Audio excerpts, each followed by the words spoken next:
It's 2-for-1 Jack, splat, just like that. Bringing you tons of information, that's where he's at. He goes around town covering topics you'd like to know. Well, that's what you get when you tune in to the 2-for-1 Jack Show.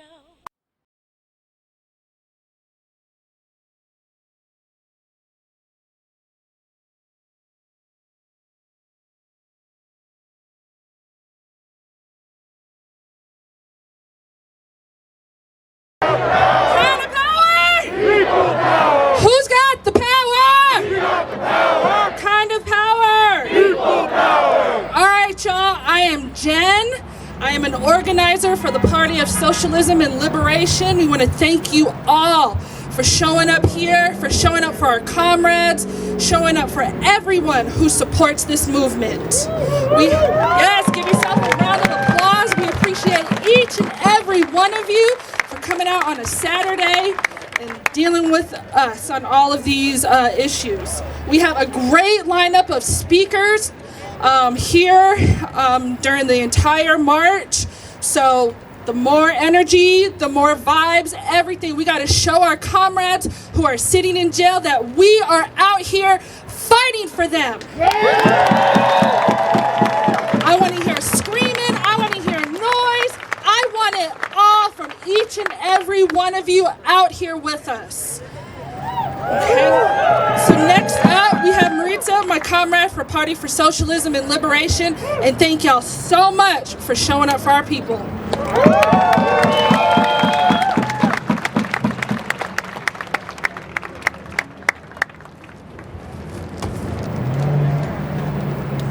All right, hey everybody. Man, it's so great to see so many folks turn up today. I think we have, nearly 300 people out right now, and we're really just getting started. So y'all can start off by giving yourselves a round of applause for being here. So I just want to start out by saying that the family, friends, and comrades of those still in jail, who are Lillian House, Eliza Lucero, and Joel Northam, want all of us to know that these organizers, these people who are locked up right now, that have played such an important role in organizing large and sustained and peaceful protests during the national uprising against racism, they are still in jail, but they are with us.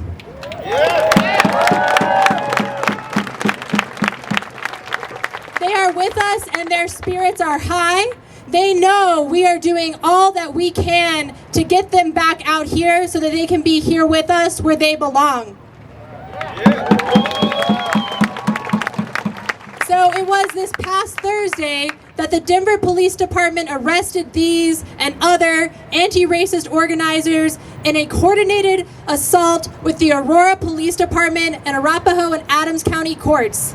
They arrested organizers within hours of each other while they were shopping, driving, and in their own homes. And right now, the organizers who are arrested are being held on what are clearly trumped up, ludicrous felony charges, including the bizarre charge of kidnapping. So we are here today to demand their immediate release, and that all of the charges against them be dropped. Because we know that these organizers have committed no crime. It is DPD and APD that are the criminals here. And it is District Attorney Daniel Young who has refused to prosecute the police who murdered Elijah McClain, who is criminal.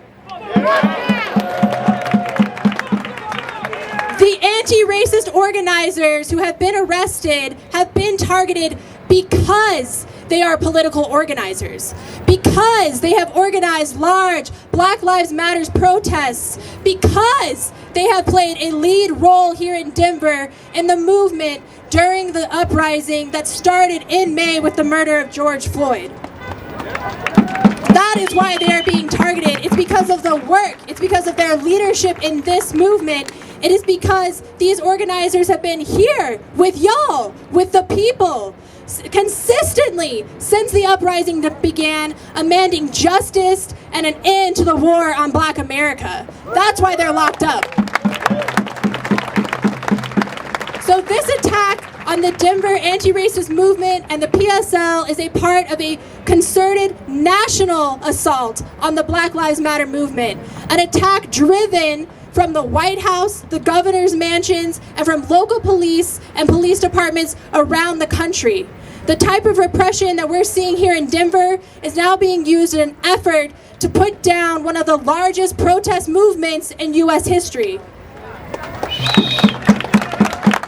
And that movement is being attacked because its aim is to expose the brutality of the police, because it is aimed at exposing the crimes of the racist capitalist system for the world to see, because it is demanding justice for all victims of police brutality.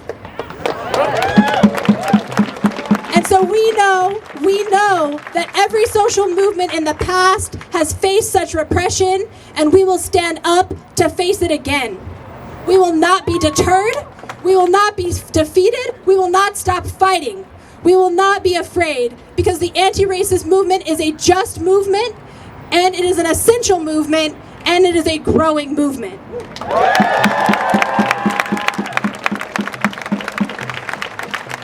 And the organizers who have been arrested could have been any of us, and that is why we all must stand together. They have committed no crimes, but only devoted themselves to the struggle for justice. That is again why they have been targeted and rounded up, because they dared to struggle, to fight back.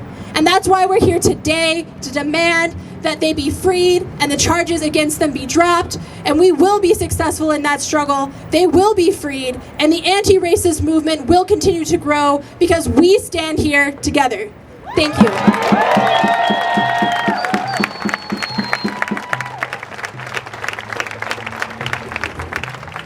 All right, let's give it a round of applause to our comrade Maritza. One more time, y'all. When Black lives are under attack, what do we do? Stand up, fight back! What do we do? Stand up, fight back! When activist lives are under attack, what do we do? Stand up, fight back! What do we do? Stand up, fight back! That's what I'm talking about, y'all. That is what I'm talking about. Next up here, we have Lindsay Mentor, a longtime organizer in this movement. Y'all need to give a big round of applause up for Lindsay.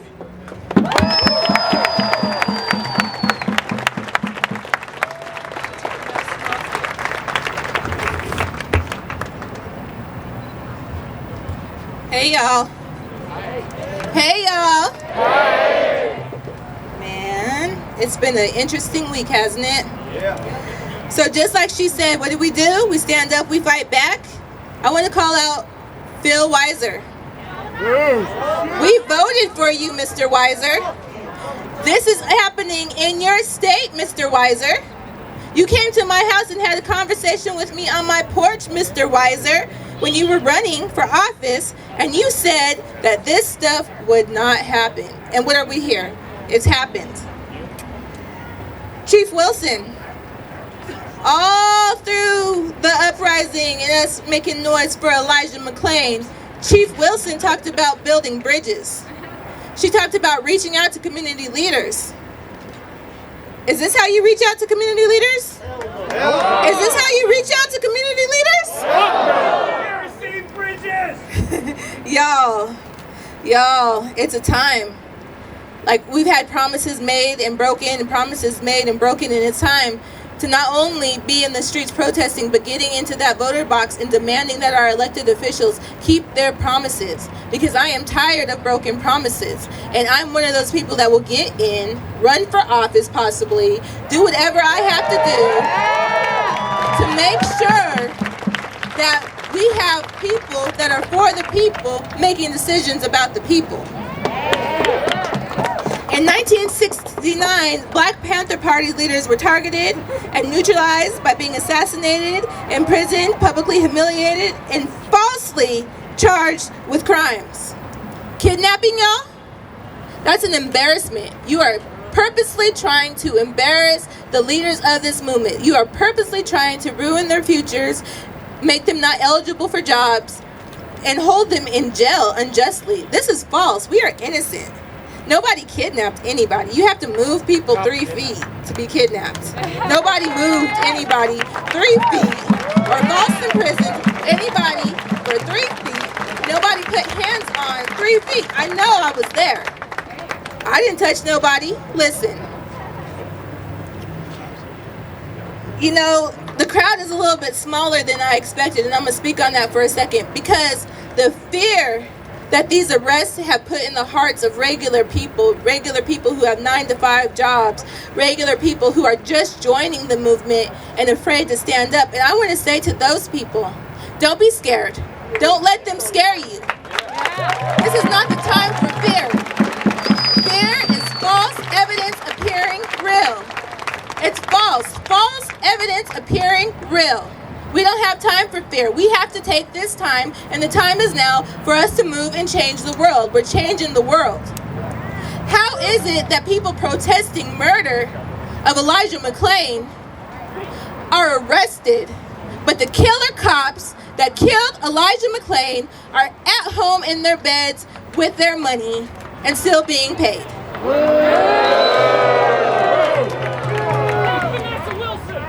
This is hypocritical. You can't say that you believe in law and order and not actually believe in law and order. So if we're following the laws and we're charging people with crimes, you need to do it even-handedly across the board, whether you're right-wing or left-wing, whether you're a Republican or a Democrat. Everybody needs to be charged equally, correct? Yeah. So what are we here watching? We're watching 1969 COINTELPRO repeat itself. History is repeating itself.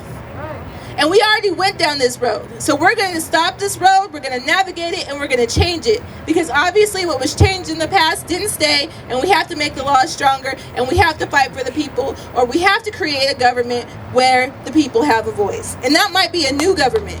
Listen. That might be a new government. And I know that people are afraid because William Barr is in the White House talking about he's going to charge people with sedition.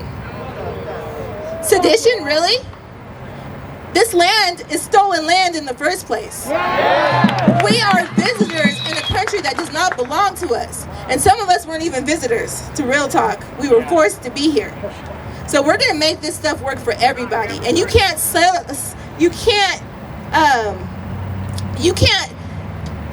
make the laws work for some people and not all, and expect us to settle for that. There's too many of us. There's more of us than there is of the people who are in charge. So we need to remember that at all times. Everybody else who's speaking up, they're going to harass you. They're going to come. They're going to try to get you to snitch, because that's how COINTELPRO works. And it's serious. They're going to try to get your phones, so hide your phones or encrypt your phones. And I'm not trying to spread fear, but the tactics that the police are using right now are COINTELPRO tactics. Interrogate people, charge them with 15, 23 crimes, and expect them to plead to one. We're not pleading to anything. Listen, we are completely innocent. At no point were these charges justified. We are innocent. Drop the charges. Drop the charges. Say, drop the charges. Drop the charges. Drop the charges. Drop the charges. Free our comrades. Free our comrades. Because this is just a media blitz. And I appreciate the media for keeping some of us safe. I just have to say that. Because when your cameras are watching, they can't do the stuff in the light in front of the people. It's what's done in the dark. But what's done in the dark will come to light. What's done in the dark, what's done in your secret boardrooms, what's done in your secret meetings, it will come to light. And we're shedding light. We are a force of light. We are light against the darkness. Some of y'all want to be darkness against the darkness. I'm cool with that. But we are light against the darkness, and we're going to elevate and illuminate all of these things that are being done. Last but not least, well, second to last but not least, there's a quote, but I'm going to modify and remix it. And it says, first they came for the socialists. Look at all my brothers and sisters over here. Look at who they what your political beliefs are and who you stand for and who you support. They came for the socialists and nobody stood up. We're standing up. They came, we are standing up, correct. We're here, we're standing up. We're not gonna let this repeat.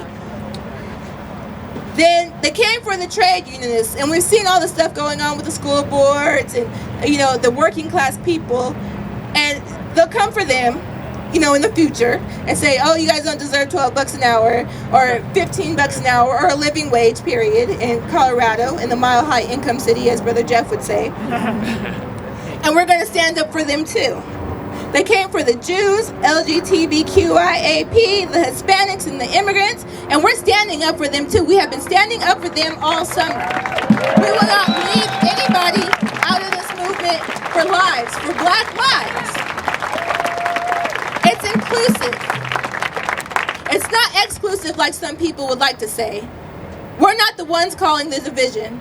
The Aurora Police, the Arapahoe County DA, the Adams County DA, Dave Young, a murderer, you know, they're all causing division, and we're trying to bring everybody together. So, when they come for you, and when they come for me, who's going to be left? I want you guys to say that we're going to be here. I'm going to stand up. So, say stand up. Stand up. Stand up. Stand up. I'm here to stand up. I'm here to stand up. Time's up. Time's up. Arrest the killers of Elijah McClain. Arrest the killers of Elijah McClain. Arrest the killers of Nacelis Carter. Arrest the killers of Nacelis Carter. Where is Lashaya Stein? Where is Lashaya Stein? It took you guys 8 days to look for this little girl. And you guys know that it takes 48 hours to have the leads. Where is Lashaya Stein?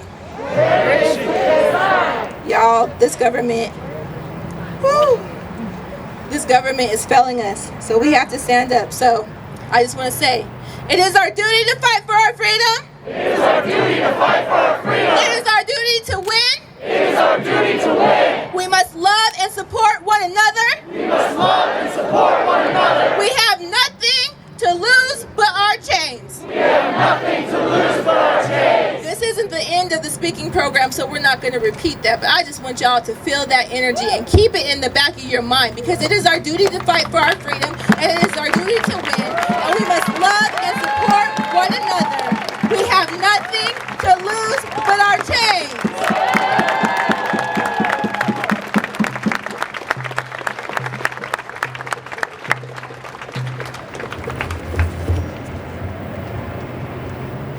Give it up one more time for Lindsay, y'all. Louder! I need to hear louder! That's what I'm talking about. Next up, we have our friend Keezy from the Black Lives Matter. Give it up for our friend Keezy.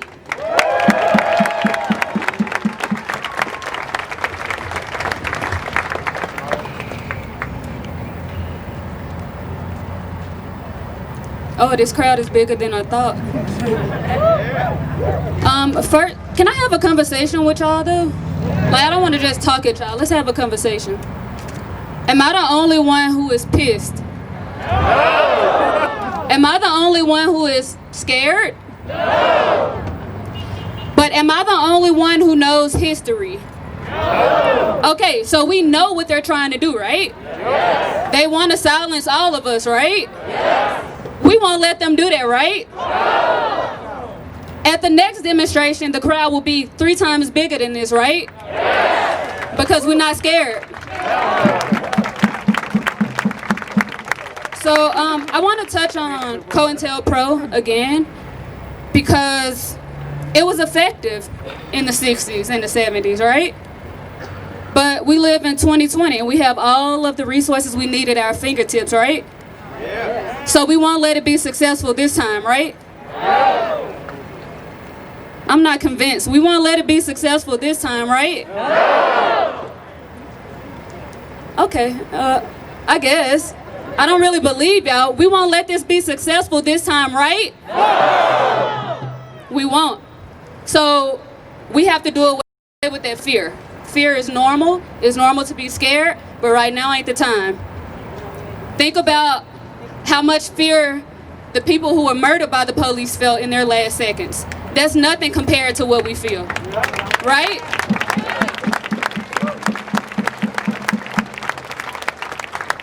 So we must continue to fight for political prisoners, all political prisoners who have been there for decades, political prisoners who have been there for days. We have to fight for everyone because we're all being targeted.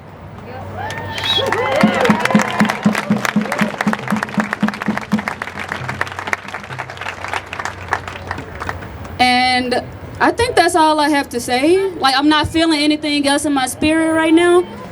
I love you too. So, anytime I finish speaking, I always do a Sada's chant. So, get prepared to do it 3 more times. All right, repeat after me. It is our duty to fight for our freedom. It is our duty to fight for our freedom. It is our duty to win. It is our duty to win. We must love each other. We must love each other. And protect each other. And protect each other. We have nothing to lose but our chains. We have nothing to lose but our chains. If you are able to, please raise your right fist in the air. It is our duty to fight for our freedom. It is our duty to fight for our freedom. It is our duty to win. It is our duty to win. We must love each other. We must love each other. And protect each other. And protect each other. We have nothing to lose but our chains. We have nothing to lose but our chains. All right, now I want you so loud that your ancestors hear you, all right? It is our duty to fight for our freedom. It is our duty to fight for our freedom. It is our duty to win. It is our duty to win. We must love each other. We must love each other. And protect each other. And protect each other. We have nothing to lose but our chains. We have nothing to lose but our chains.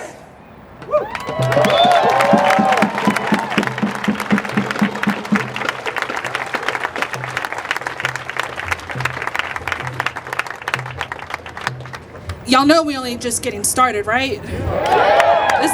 We ain't even touched the tip of the iceberg yet, okay? Give it up one more time for Kesey with Black Lives Matter. Up next, we have Miss Glenice Northam. Miss Glenice, oh, there you are. Give it up for Miss Glenice, y'all.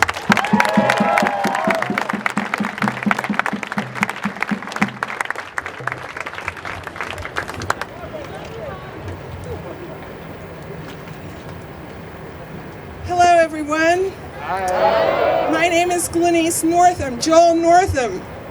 Joel Northam, my son, has been incarcerated by the police. He is a political prisoner.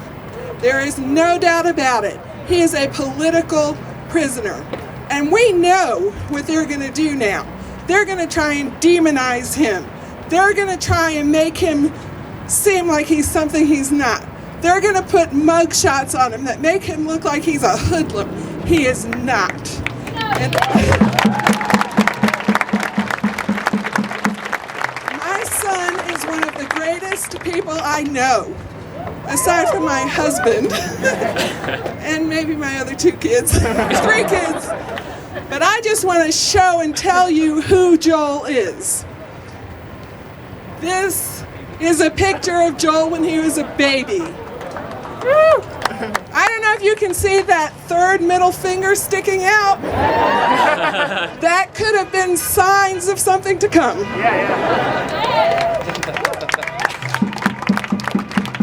My son Joel is a music prodigy. Now, he does not acknowledge that now, but he was.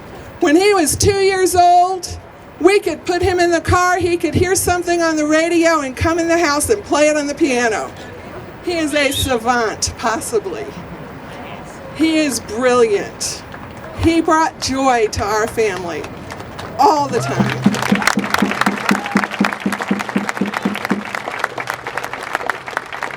He's well-versed and well-traveled. This is our family. We have a strong family unit. 2 parents, 4 kids. This is our trip to Italy together in 2002. This is Joel taking it all in.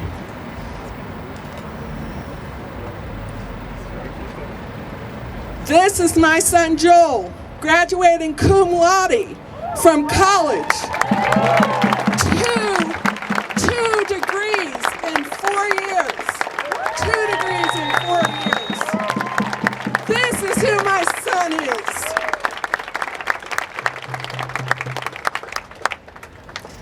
This is my son in his music days, singing in preparation for auditions with the Metropolitan Opera. This is who my son is.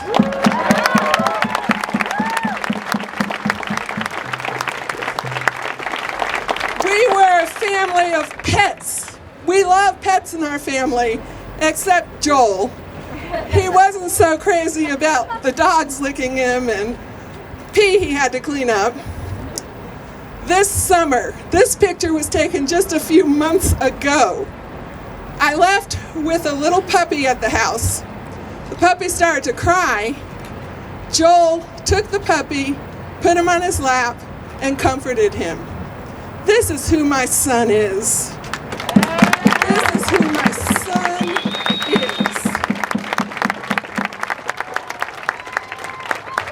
He is still fighting for the underdog, as he has done every day of his life that I know about. I am from a law enforcement family. I have uncles, cousins, who are police officers. I was talking to one of them yesterday. He was an officer when Martin Luther King Jr. was shot.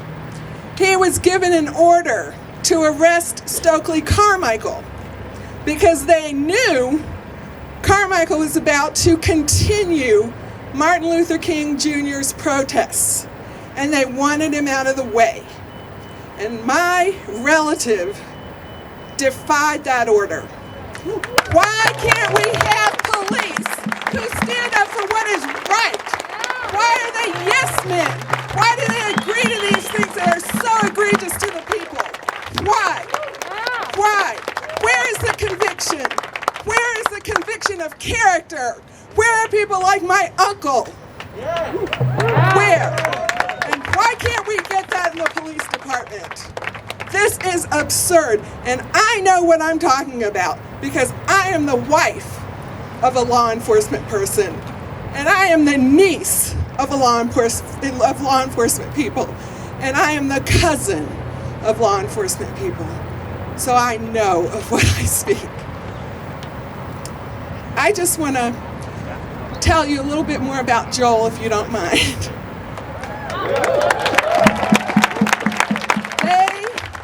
Messed with the wrong black mama. Let me tell you. Recently, I took on a case pro se in district court that exposed millions of dollars of fraud from a physical therapist's office. Pro se. I took it on. Finally, the Department of Regulatory Agencies agreed with me, and it's on their record that they did this. They messed with the wrong black mama. I will fight for my son with everything I have. Joel is brilliant. He started reading our Franklin Mint leather-bound books when he was in 4th grade. He started with Rousseau. He has an incredible sense of humor. I don't know if you guys know that, but he is one of the funniest people I know. He was offered an audition with the Metropolitan Opera. As I said, he graduated from college cum laude, 2 degrees, 4 years. He and every single one of his siblings, all 4 of them, were the Colorado Springs Gazette's best and brightest when they graduated from high school. We're a Christian family. I hope that doesn't offend you all. He used to take his Bible to school with him, and he would underline passages that were meaningful to him. But then, when his peers found out, he went to a very conservative charter school. And when his peers found out that he could be a Democrat, they said, "You can't be a real Christian if you're a Democrat." Seems to me that Jesus had a few socialist tendencies.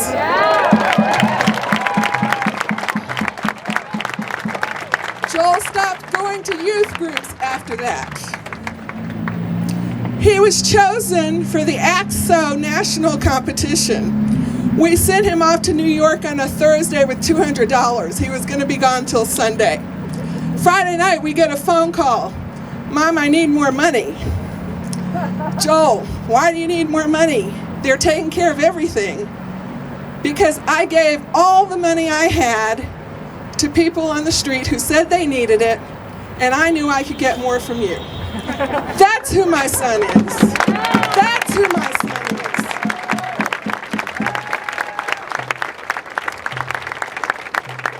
is. He is loving, caring, and he has the heart for the least of these, which is what Jesus calls us to do. The least of these. And that is my son's heart. And now he's being persecuted by the state and by those who support Trump's regime, or this government's regime. He's being persecuted. Let me just make a few comments, if you don't mind, from my perspective as a Christian. John 2:9, I believe. 2:19. The Pharisees, who I liken to today's establishment, were trying to trap Jesus. And they were saying that, he said he would tear down this temple. And Jesus said, if you tear down this temple, I will rebuild it in 3 days. Speaking of his resurrection. They took it literally. And to me, when the police say that one of your comrades, the female, I can't recall her name, said that perhaps they were going to tear down the establishment, Lillian, that is so akin to what Jesus was saying. It's hyperbole. It's a way of expressing yourself. And what I know was meant was that this Pharisaical government needs to be rebuilt. Just like Jesus said, he would rebuild the temple.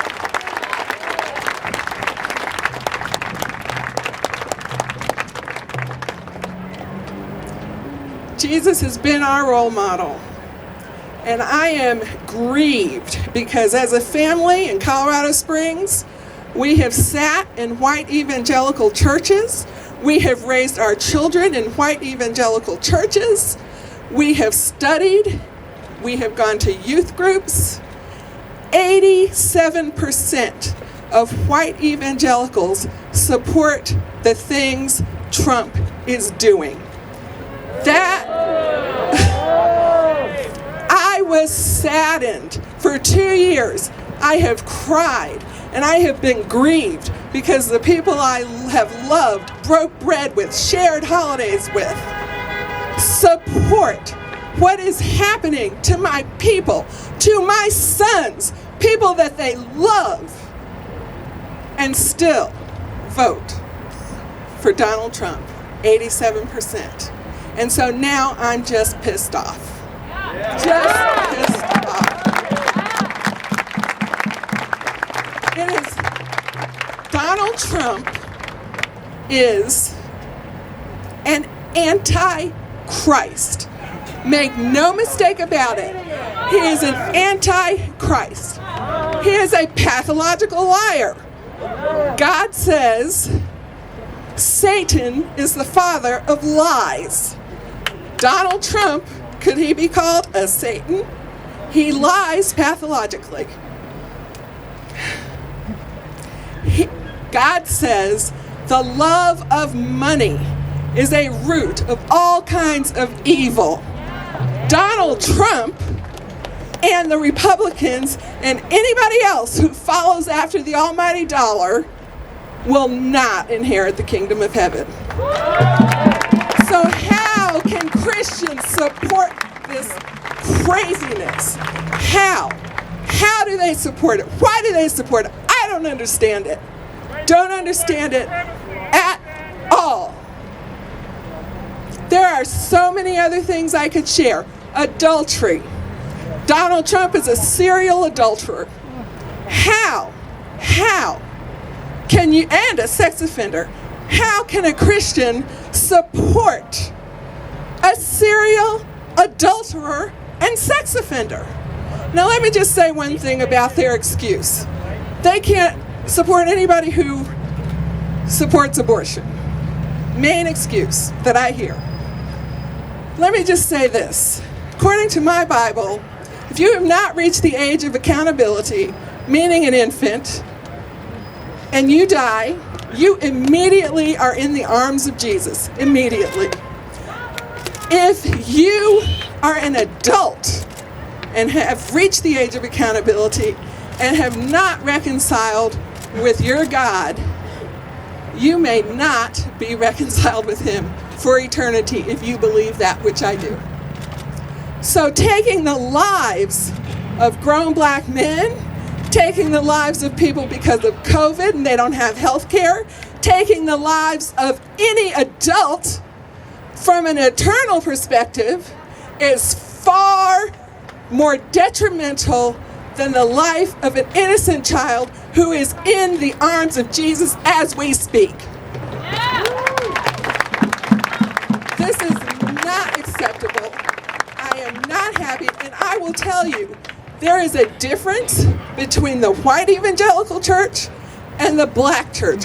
I no longer associate myself as a quote evangelical because I do not want anything to do with a church that supports us. And by the way, maybe they should lose their tax exempt status. Oh, yeah, they should.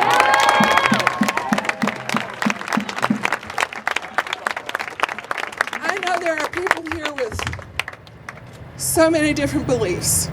My family is very much that way. We have a rainbow coalition in our family. 2 of my daughter-in-laws are white. 1 of them is Jewish. My future son-in-law is Hispanic. We have a lot of talks.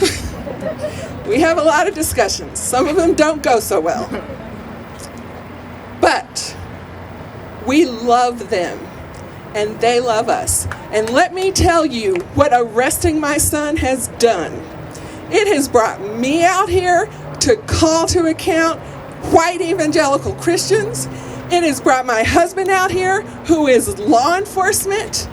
It has caused my daughter-in-laws to get on, my white daughter-in-laws, to get on their extensive networks in support of my son. So they put Joel in jail, but exponentially, they got a lot more than they were probably bargaining for.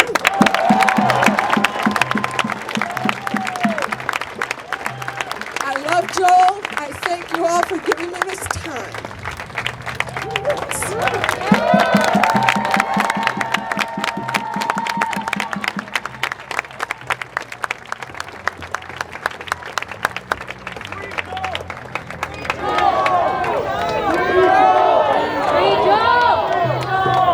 Free Joel, y'all.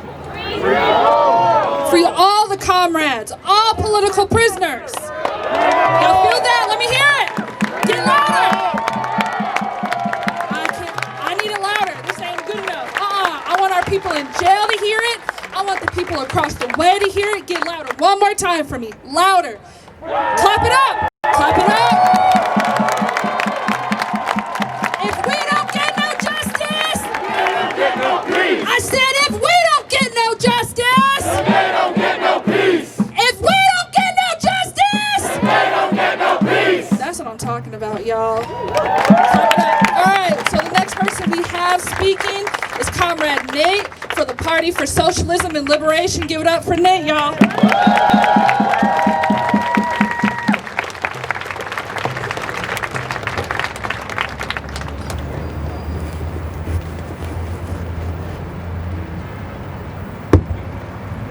All right, thank you everyone for coming out. Give it up for yourselves.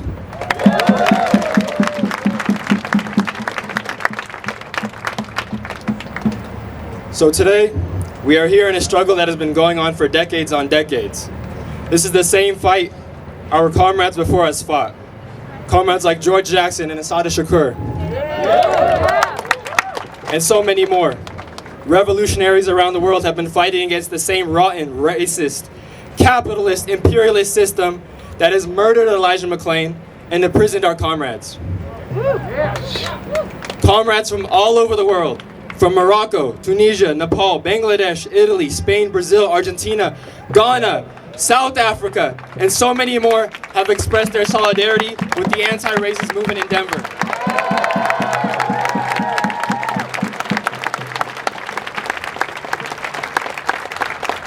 So we've seen the same love and support on the streets of Denver and Aurora. We've seen the thousands of people, workers and families, streaming out into the streets and sidewalks to support our rallies, honking their horns and raising their fists to show that they are with us. We know they locked up our leaders in order to sow fear in our community, to discourage people like us from demanding justice, and to stop us from rising up together against oppression. But we're here today to show that's not going to happen.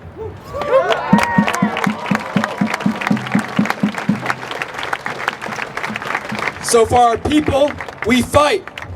For every oppressed person, we fight. For those who can't be here today, we fight. We fight together because we know we are stronger than any system that oppresses us. The police think their actions will quiet this movement, but in reality, their repression will only breed resistance. And if there's anything that I know about this community, is that we can resist.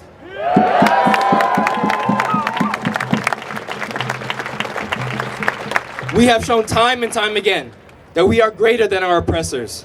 They fear us and tremble at our unity. They fear our courage and they fear our power. Our power cannot be denied from us. It exists because we are unified from Aurora to Denver to Minneapolis to DC to Portland to Louisville and all around the world.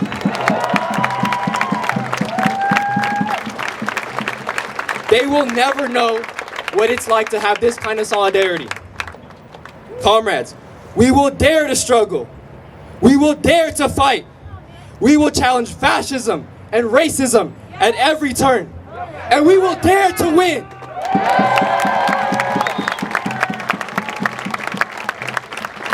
Now I want to hear y'all say it. When I say power to the people, you say all power to the people.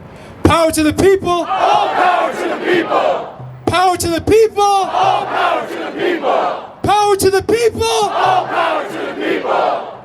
Thank you.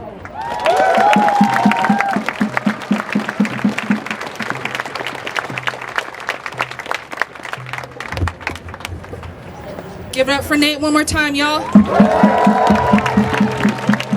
Up next, we have Mary Newman, a civil rights attorney, and with her, we have Ms. Shaheen McLean, Elijah McLean's mom. So please, y'all, give it up one more time for these ladies.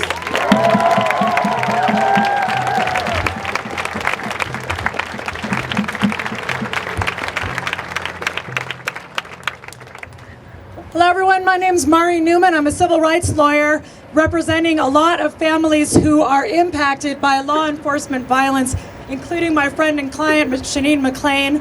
And first and foremost, I want to say, you all know Shaheen has made a commitment that she is not going to speak until those who are responsible for murdering her son are prosecuted and imprisoned. And she stands by that.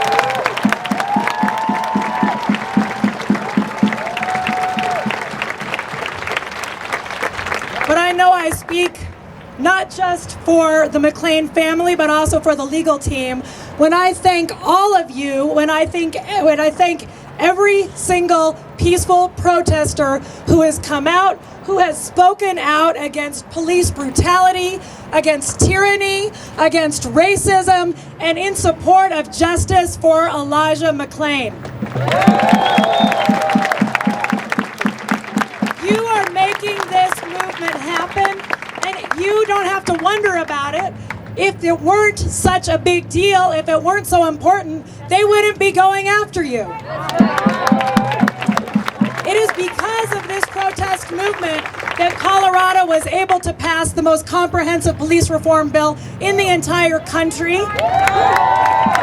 I thank you for that. I I thank Shaneen for that, for coming and speaking at the Colorado legislature, in front of the House, in front of the Senate, on these Capitol steps at her own peril. While she's got the haters hating on her, she is standing up for her rights, she is standing up for justice for her son, and she is standing up for all of our rights.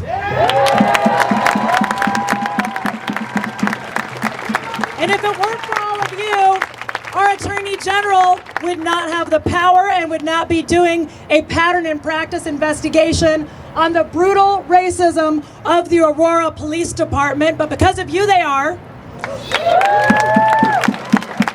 And if it were not because of all of you, the Attorney General would not now be investigating to bring criminal charges and hopefully convict the killers of Elijah McClain.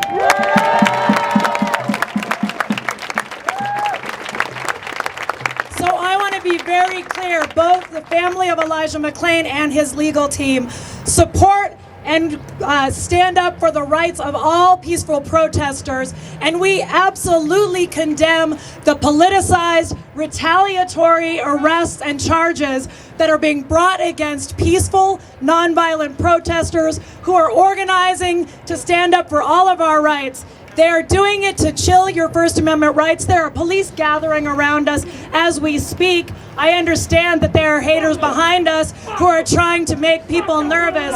And I want to tell you, it's because what you're doing works, and keep on doing it. We will not be silent. We will not be silent. We will not be silenced. We will not be silenced. Thank you very much.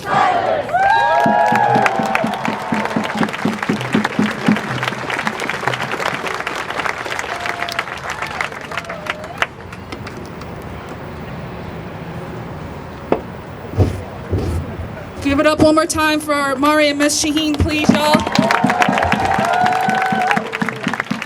Okay, we have our final speaker. We have Miss Elizabeth Epps. Yes.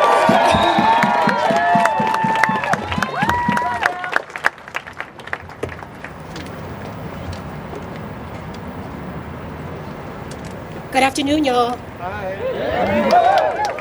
It's a beautiful day. It's a beautiful day for abolition. I hope you agree.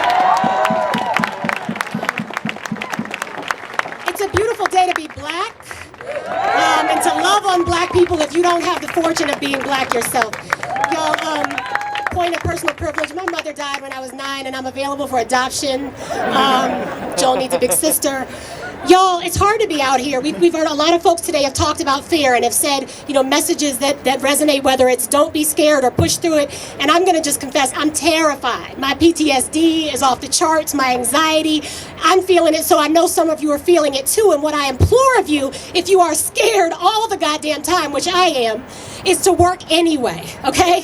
Is to come out here anyway, to do the work anyway. And to trust and know that we are the ones on the right side of history, okay? So it's hard to be out here, but it's even harder to be at home alone or to try and hide because your silence will not protect you. Y'all know that? Who taught us that? That's right. I know you know. Right, your silence will not protect you. Our silence will not protect you. Last night or yesterday, a lot of folks lost someone who they considered a hero in their world, someone who was very important to them. And a lot of folks are talking right now about the implications of that loss, not just in terms of her as a person, but the implications for the court and for what happens next. I would suggest that will you raise your hand? They know who you are anyway. Elections matter, okay? I'm never going to tell you not to vote. Because these people right here, I'm pointing at Councilwoman Candy Tabaka, if you can't see her. Right? Elections matter. Elections matter. So yes, if you feel moved in your spirit to vote against fascism, do so. But I also, point you to the 17th Judicial District. If you're going to vote against fascism, who's going to protect you from the Democrats? Who's going to protect you from Dave Young, okay? Who's going to protect you from the moderate Democrat who's running to replace him? The answer, that's not rhetorical, a lot of my questions are, but that one's not. The answer to who's going to protect you, it has to be you, right? It has to be us. A couple quick things I want to say, I feel you, is a word about defunding the police. Y'all, you've heard me say this. Defunding the police is not a euphemism. We mean that shit literally. We mean take away their money. Because right now, her son is in a cage because Denver, with its copious resources, saw fit to use Denver's cops and Denver sheriffs to do the bidding of Adams County, to round folks up in their home, to do the bidding not just of Adams County, but of white supremacy. They don't need money to do that, okay? So we need to take that out of their budget. I'm not going to do the whole charge about abolition, but I encourage you. I feel you when you're calling for arrests and prosecution, because that is what we've seen. But just understand that an arrest cannot be the end of justice, okay? Because we can't defund it in the police if we're sending in the police to arrest the police we don't like. You know, I'm an abolitionist, not a pacifist, but I encourage us to think even further about what justice looks like, because justice, you know, there's just two people in my mind, Elijah's parents, who get to tell us what justice looks like for him. But as a community, we have responsibility also to consider that justice looks like doing what she tells us. And it looks like also creating a world where what happened to her baby can't happen again, okay? And your baby too.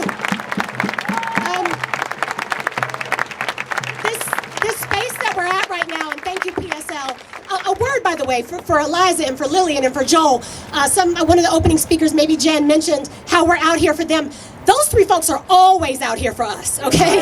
So being out here today truly is the least we can do. Lillian's been out here before saying Elijah McClain's name before many of you ever heard of it. So it's the least we can do. I'm thinking about this particular space in the Capitol steps because those of us who try to do the occasional work of trying to work within the system, right? We did the right things. I didn't get picked for AXO, but I went to a fancy law school, right? You did the things you're supposed to do. And what do we know? That none of that protects us. That playing the violin to kittens doesn't protect you, right? From your blackness. And that having married parents in the Springs who go to church 2-3 times a week, that doesn't protect you from this white supremacy, but we can protect each other. I mention again this space because as tough as it can be to work within the system, y'all, as someone who's been in the streets for a long time, take that however you want it, but as someone who's been out here for a long time, it meant a lot to be out here and see y'all signs that said end qualified immunity, you dorks, to see signs that said like pass SB 217, because we know that when they work together and in concert, protest leads to policy and policy leads to appropriate protest, and that's how that cycle works.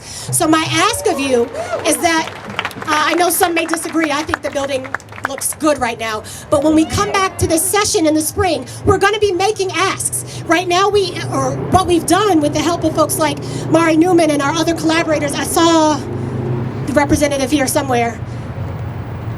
Anyway, I saw Representative Harrod here. When we pass that bill, though, understand that it ended qualified immunity only for police officers and sheriff's deputies, for peace officers. We need to end QI for all state actors, okay? So we're coming back for your state patrol and for prison guards and corrections officers. So that's the work.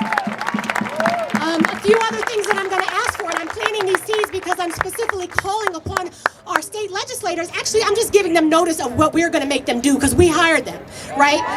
We're going to end qualified immunity across the board. We're going to, in the state of Colorado and beyond. We're also, it is far past time, because Ms. Wilson and Mr. Pazin don't want to do it, to outlaw the use of chemical weapons, period, right? And to outlaw the use of these things they call less lethal projectiles. I still have the scars on my back from May. We have to outlaw that. And when we come back asking you to help us do it, I hope you will. I want to mention this procedurally just because so many of you have been DMing and texting. For our folks who are in these cages, what Joel and Eliza and what Lillian are facing right now, there's no way, right, to minimize it, right? They're fighters.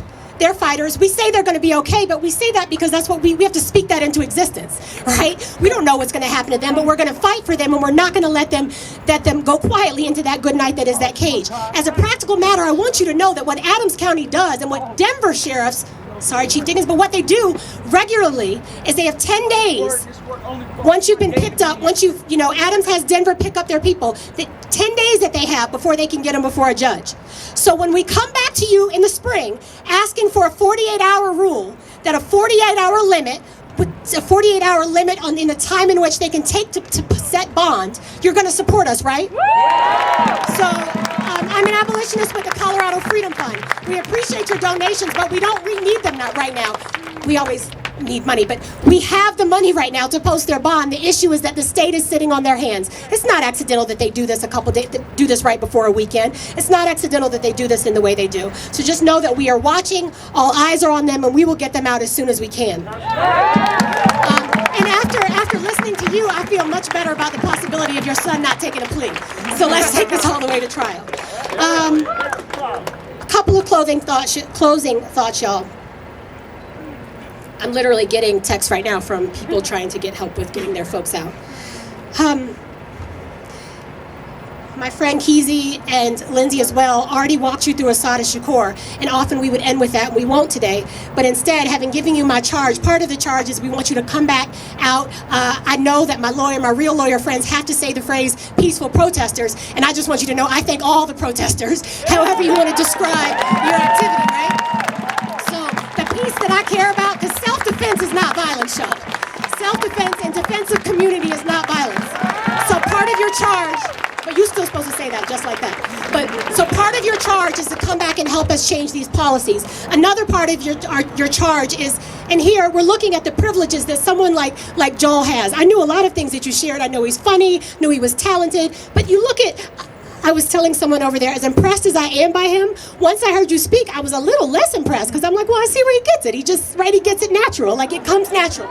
So we thank you for raising a child who is active and engaged. And so my charge here is to use the privileges you have. So if you happen to be a cis man, you should be using all of your privileges to dismantle the privileges that are had by cis men. You understand that, right? Right? And if you are Lillian House, have you met her? Right, so if you, he has. So if you are a white woman, the charge to you is to be more like Lillian, right? And embody that, whether your space is working in the streets or in retail or in classrooms or in government, you're supposed to speak out. And you know, my voice is shaking extra because this isn't hypothetical, right? There are several of us here who know we are next, right? They sealed the indictments for a reason, right? We know we are next, and we expect you to turn the fuck out when they come for us, okay? So what I want to close with the chant, and we did this back east and in the south, and we're just gonna practice together because it's Colorado. So in terms of the racial, this is just for black folks. This is just for black folks. So black folks, I need you to be loud and strong if your spirit moves you. White friends, you can send good vibes. And so the chant goes like this, if you know it. We just say, it's call and response, and it's a literal response on this one. So I say, I love being black. And you say, I love being black. I love being black. I love being black. It's the color of my skin. It's the color of my skin. I love the skin that I'm in. I love the skin that I'm in. I said I love being black. I said I love being black. I really love being.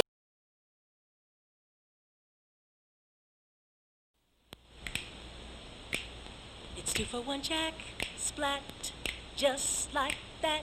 Bringing you tons of information, that's where he's at. He goes around town covering topics you'd like to know. Well, that's what you get when you tune in to the 2 for 1 Jack Show.